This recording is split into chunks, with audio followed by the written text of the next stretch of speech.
we ain't surrendered. We're still rebels. And we'll be rebels until the end of time. Because I ain't accepting no Yankee school.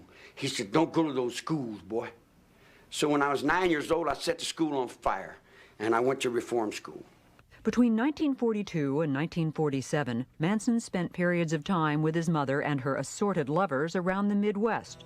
But then, unable to place him in a foster home, she allowed the court to place him in the Givalt School for Boys. After 10 months, he ran away to find her, but she would not take him back. This was a turning point for Charles Manson.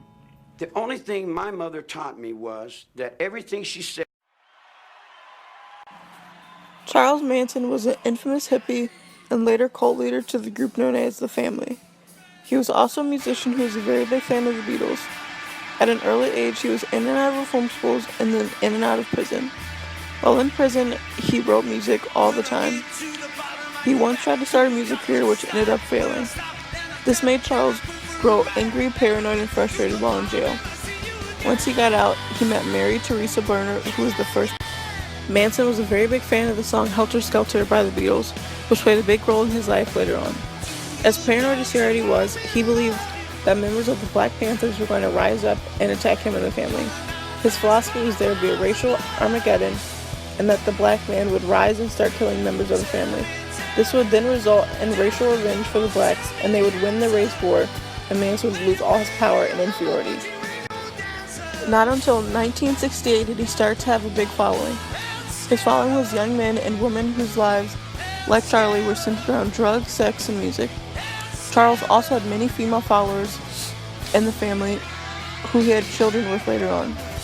Charlie was a very big LSD user, and him and his members of the family used it on a daily basis as part of their lives. Charles manipulated his followers into thinking that he was Jesus, and they all followed him around like his disciples.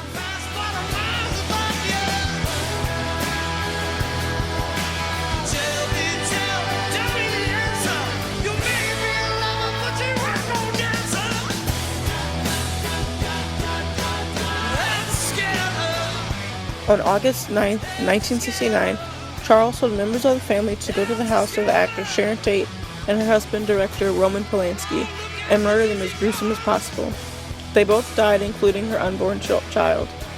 The very next night, Manson and some of the members of the family were driving around and came into the neighborhood and saw a house they had attended a party at a year prior to.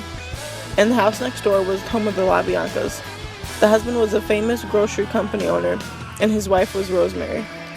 On the stomach of Lino LaBianca, the word war was carved into his stomach, and on the walls of the living room, death to pigs and rise were written in Lino's blood.